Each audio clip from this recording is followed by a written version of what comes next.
कार्तिक मास व्रत कथा के 5वें अध्याय में राजा पृथु से नारद जी ने कहा कि आश्विन मास की शुक्ल पक्ष एकादशी से शुद्ध होकर कार्तिक मास का व्रत करना आरंभ करना चाहिए। जल का पात्र लिए हुए गांव से बाहर पूर्व अथवा उत्तर दिशा में जाएं।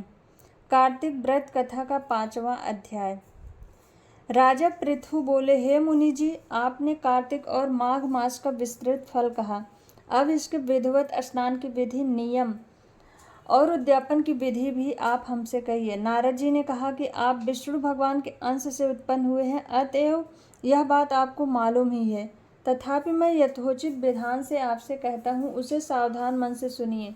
आश्विन मास की शुक्ल पक्ष एकादशी से शुद्ध होकर कार्तिक मास का व्रत करना आरंभ करना चाहिए। इस व्रत को करने वाला सर्वदा रात्रि के चौथे प्रहर में उठे, जल का पात्र लिए हुए गांव से बाहर पूर्व अथवा उत्तर दिशा में जावे। हमेशा दिन में अथवा सायंकाल को कान पर जनेऊ लगाकर पृथ्वी पर तृण को बिछाकर सिर को कपड़े से ढककर फिर मुंह को यत्नपूर्वक बंद कर थूक तथा श्वास को रोक तथा मूत्र का त्याग करें। रात्रि के समय में दक्षिण मुख बैठकर मल मूत्र का त्याग करें।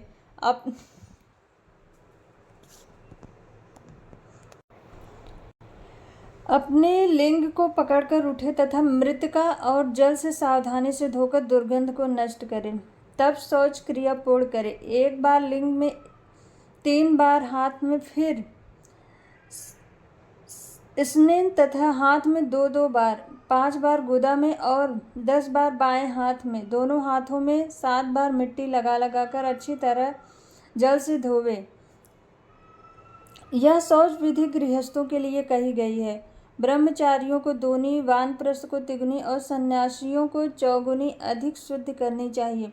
जो शुद्ध की विधि दिन में कही गई है, उससे आधी शुद्ध रात में होनी चाहिए। इससे भी औधी आतुर और इससे भी आधी विधि यात्री को करनी चाहिए। शौच कर्म से रहित मनुष्य की समस्त क्रियाएं निष्फल हो जाती हैं। जो मनुष्य मुख शुद्ध नहीं करता, उसके सब मंत्र निष्फल हो जाते। अतएव दांत और जीभ को बलपूर्वक स्वच्छ करना चाहिए। हे वनस्पति, तो आयु, बल, कीर्ति, तेज, प्रभा, पशु संपत्ति, ब्रह्मा, ज्ञान, बुद्धि, विद्या हमको दे। यह मंत्र पढ़कर दातून वृक्ष से ग्रहण करें। यह मंत्र कहकर दूध वाले वृक्ष से 12 अंगुल दातून लेकर करें और श्राद्ध और व्रत के दिन प्रतिपदा, अमावस्या, नवमी, छठ, रविवार, चंद्र तथा सूर्य के ग्रहण में दंत धावन कदापि न करना चाहिए। कंटीले पेड़, कपास, पीपल, रेड़ और निर्गंध वृक्षों की दातून नहीं करें। तत्पश्चात फूल, माला, चंदन और पान इत्यादि पूजन सामग्री लेकर प्रसन्न हो भक्तिपूर्वक विष्णु गमान अथवा शिव जी के मंदिर जाएं। वहाँ देवताओं का अर्घ्य, आचमन आदि वस्तुओं से अलग अलग पूजन कर प्रार्थना तथा प्रणाम कर नृत्य आदि मंगल कृत्य करें। फिर ताल, बेड़, मृदंग आदि को बजावें, गावें और नर्तकों के साथ नाचें। फिर माला, चंदन, तांबूल आदि से उन गायकों का भी पूजन करें जो गायन करने आए हों, क्योंकि देव स्थान में गाने वाले में साक्षात विष्णु भगवान की ही मूर्ति है। ये लोग सत्य युग आदि में विष्णु भगवान को तपस्या, योग और दान द्वारा प्रसन्न करते हैं। कलयुग में अनुराग सहित भगवत गुणगान है।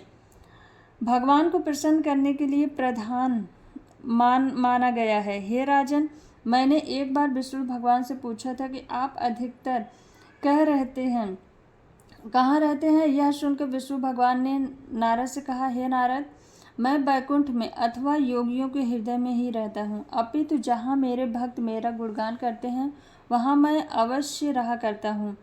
जो प्राणी चंदन, माला आदि के द्वारा हमारे भक्तों का पूजन करते हैं, उससे मुझे जैसी प्रीति होती है, वैसी प्रीति मेरे पूजन से भी नहीं हो सकती है। जो मूर्ख पुराणों की कथा तथा मेरे भक्तों का कीर्तन सुनकर उनकी निंदा करते हैं, वे मेरे शत्रु सदृश हैं।